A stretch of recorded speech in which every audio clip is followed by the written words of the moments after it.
Good morning students. आज हम class 9th की ज्योग्राफी की बुक का फर्स्ट चैप्टर करेंगे। भारत, आकार और स्थिति। इस चैप्टर के अंदर हम अपने देश भारत की आकार और स्थिति के बारे में विस्तार से पढ़ेंगे। तो शुरू करते हैं हम अपना चैप्टर। भारत विश्व की प्राचीनतम संस्कृतियों में से एक है। पिछले 5 दशकों में भारत ने सामाजिक आर्थिक रूप से बहुत उन्नति की है। कृषि, उद्योग, तकनीकी और सर्वांगीण आर्थिक विकास में अद्भुत प्रगति हुई है। भारत का विश्व इतिहास में भी महत्वपूर्ण योगदान रहा है।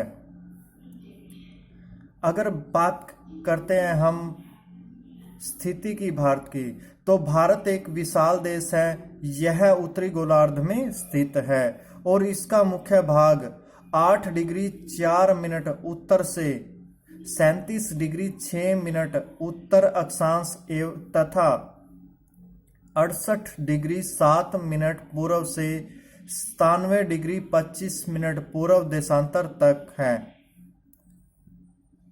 कर्क रेखा 23 डिग्री 30 मिनट उत्तर में देश को लगभग 2 बराबर भागों में बांटती है। मुख्य भूभाग के दक्षिण पूर्व में अंडमान और निकोबार द्वीप समूह बंगाल की खाड़ी में तथा दक्षिण पश्चिम में लक्षद्वीप द्वीप समूह अरब सागर में स्थित है। अपनी एटलस की सहायता से इन द्वीप समूहों का विस्तार ज्ञात करें। तो स्थिति की अगर हम बात करते हैं तो यहाँ पर दर्शाया गया है, ये ग्लोब के ऊपर मानचित्र है पूरे विश्व का, या ग्लोब दिखाया गया है।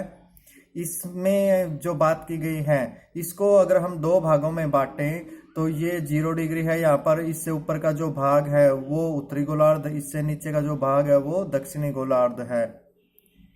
इससे ऊपर की तरफ हम उत्तर पढ़ेंगे जब अक्षांश के बारे में पढ़ रहे हैं, इससे नीचे की तरफ हम दक्षिण पढ़ेंगे। तो यहाँ पर बात कर रहे हैं, ये जो हिस्सा है यहाँ पर, ये यहाँ पर भारत है, ये भारत की स्थिति है। तो इसमें बताया गया है कि भारत का जो मुख्य भूभाग है, इसकी अगर हम बात करें तो भारत विश्व में यहाँ पर है, अगर पूरे विश्व मानचित्र की बात की जाए। अब बात करते हैं हम इसकी जो अक्षांशीय विस्तार और देशांतरीय विस्तार बताया गया है उसके बारे में। तो इसके लिए हम भारत के मानचित्र पर चलते हैं एक बार। ये यहाँ पर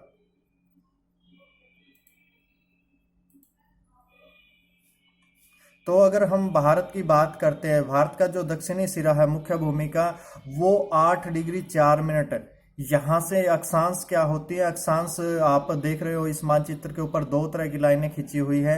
एक ऐसी सीधी लाइन खींची हुई है, जो ये सीधी लाइनें होती है मानचित्र के ऊपर इस तरह की, इन्हें देशांतर बोलते हैं। और जो एक ऐसे लाइन है जो पड़ी हुई है, जो लेटी हुई है, इन्हें हम अक्षांश रेखाएं बोलते हैं। इंग्लिश में इन लाइनों को जो नीचे लेटी हुई है लैटिट्यूड बोलते हैं, और जो खड़ी लाइनें हैं इन्हें लॉन्गिट्यूड बोलते हैं। तो इन्हीं के आधार पर किसी भी स्थान की ग्लोब के ऊपर लोकेशन या स्थिति निकाली जाती है। तो भारत की बात की जाए तो भारत की दक्षिण में जो मुख्य भूमि है वो 8 डिग्री 4 मिनट से शुरू होकर, और भारत का जो विस्तार है वो 37 डिग्री 6 मिनट के बीच में है यहाँ पर। और भारत के देशांतरीय विस्तार की बात की जाए तो इधर 68 डिग्री 7 मिनट पूर्वी देशांतर से शुरू होकर भारत का विस्तार 97 डिग्री 25 मिनट पूर्वी देशांतर के बीच में भारत का विस्तार है। अगर अक्षांश की बात की जाए तो भारत का अक्षांशीय विस्तार में मुख्य भूमि को छोड़कर जो अंडमान निकोबार द्वीप समूह का जो दक्षिणी सिरा है वो 6 डिग्री 45 मिनट से यहाँ पर भारत का विस्तार शुरू हो जाता है। और ये यहाँ पर जो कर्क रेखा की बात की गई थी, ये कर्क रेखा है जो कितना डिग्री अक्षांश है, 23 डिग्री 30 मिनट जो अक्षांश, ये रेखा भारत के बीच में से गुजरती है और ये भारत को 2 बराबर भागों में बांटती है। ये रेखा भारत के 8 राज्यों से गुजरती है। और अगर बात की जाए तो जितनी भी अक्षांश रेखाएं हैं या देशांतर रेखा है, जिसमें हम अक्षांश की बात करते हैं, कर्क रेखा की, ये रेखाएं मानचित्र के ऊपर होती हैं। वास्तविक रूप से जमीन के ऊपर इस ऐसी कोई भी रेखा नहीं होती। तो यहाँ पर दे रखा है, क्या आप जानते हैं भारतीय संघ राज्य का सबसे दक्षिणी बिंदु जो इंदिरा बिंदु कहा जाता था, सन 2004 में सुनामी लहरों के कारण समुद्र में जलमग्न हो गया था। ये बात की जा रही है इस सिरे की जो 6 डिग्री 45 मिनट पर है। इसे इंदिरा पॉइंट के नाम से जाना जाता है, जो भारत की सबसे दक्षिणी सिरा है, अंडमान निकोबार द्वीप समूह में जो स्थित है। और मुख्य भूमि का जो सिरा है भारत का सबसे दक्षिण का, वो है कन्याकुमारी। और जो उत्तरी सिरा है, यहाँ पर 5 देशों की सीमाएं मिलती है। जम्मू कश्मीर के अंदर अब लद्दाख हो गया है, ये लद्दाख के अंदर शासित। इसका जो सबसे उत्तरी सिरा है, इसे इंदिरा कोल के नाम से जाना जाता है। तो इसमें बच्चे कंफ्यूज ना हो, ऊपर वाला है वो इंदिरा कोल है और नीचे वाला इंदिरा पॉइंट है। अब बात करते हैं हम भारत के आकार की। अगर आप मानचित्र को ध्यान से देखते हैं तो कुछ हद तक आपको अंदाजा हो गया होगा भारत का आकार कैसा है। तो भारत के भूभाग का कुल क्षेत्रफल 32.8 लाख वर्ग किलोमीटर है। भारत का क्षेत्रफल विश्व के कुल भौगोलिक क्षेत्रफल का 2.4% है। इसका मतलब है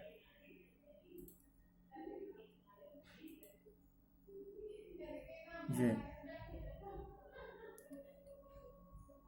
भारत का क्षेत्रफल विश्व के कुल भौगोलिक क्षेत्रफल का 2.4% है। इसका अर्थ है कि पूरी पृथ्वी को अगर हम 100 मान ले, उसके ऊपर जो धरातलीय क्षेत्र है उसे अगर हम 100 मान ले, तो हमारे पास 2.4% क्षेत्र है। तो चित्र 1.2 ये दिखा रखा है यहाँ पर। इसमें विश्व के जो बड़े देश है उनका कंपैरिजन कर रखा है। चित्र 1.2 से स्पष्ट है कि भारत विश्व का 7वां बड़ा देश है। क्षेत्रफल के आधार पर है ये भारत विश्व का सबसे बड़ा देश। भारत की स्थल सीमा रेखा लगभग 15,200 किलोमीटर और समुद्री तट रेखा अंडमान और निकोबार द्वीप समूह तथा लक्षद्वीप समूह के साथ 7,516.6 किलोमीटर है। तो सभी विद्यार्थी ध्यान दें, जो आपको ये फिगर कराए जा रहे हैं इन्हें आप नोट करते रहे कि भारत की स्थल की सीमा कितनी है, 15,200 किलोमीटर, या मुख्य भूमि के साथ में क्या है, जो बाकी अंडमान निकोबार और लक्षद्वीप की भी जोड़ ली जाए तो कितनी है। इसी तरह से जो पहले का है आप नोट्स बनाते रहें। भारत के उत्तर पश्चिम, उत्तर तथा उत्तर पूर्वी सीमा पर नवीनतम वलित पर्वत है। वलित पर्वत क्या होते हैं, इनके बारे में हम नेक्स्ट चैप्टर के अंदर पढ़ेंगे। इसके दक्षिण का भूभाग उत्तर में चौड़ा है और 22 डिग्री उत्तरी अक्षांश से हिंद महासागर की ओर संकरा होता गया है। इसके पश्चिम में अरब सागर तथा पूरब में बंगाल की खाड़ी है। ये बात हो रही है यहाँ की कि जो भारत का दक्षिणी भाग है ये उत्तर में, यहाँ पर आप देखिए चौड़ाई ज़्यादा है और जो जो हम नीचे की ओर जाते हैं चौड़ाई कम होती जाती है। इसके पश्चिम में यहाँ पर अरब सागर है और पूर्वी भाग में बंगाल की खाड़ी है और दक्षिण में हिंद महासागर है। और वास्तव में बंगाल की खाड़ी और अरब सागर ये दोनों हिंद महासागर का ही एक भाग है। चित्र 1.3 में देखिए कि अक्षांश और देशांतर का विस्तार लगभग 30 डिग्री है, परंतु फिर भी पूर्व पश्चिम का विस्तार उत्तर दक्षिण के विस्तार की अपेक्षा कम प्रतीत होता है। ये यहाँ की बात की गई है। जो भारत का हमने उत्तरी अक्षांशीय और जो देशांतरीय विस्तार पढ़ा था। गुजरात से अरुणाचल प्रदेश के स्थानीय समय में 2 घंटे का अंतर है, अतः 82 डिग्री 30 मिनट पूर्व देशांतर रेखा को भारत का मानक यामोत्तर माना गया है, जो कि उत्तर प्रदेश में मिर्जापुर से गुजरती है। अक्षांश का प्रभाव दक्षिण से उत्तर की ओर दिन और रात की अवधि पर पड़ता है। तो भारत के मानचित्र में ये 82 डिग्री 30 मिनट जो पूर्वी देशांतर, इसे भारत का मानव यामोत्तर माना गया है। ये क्या है? ये वह देशांतर है जहाँ से भारत का जो मानक समय है वो नोट किया गया है और पूरे देश में लागू किया गया है यहाँ के समय को।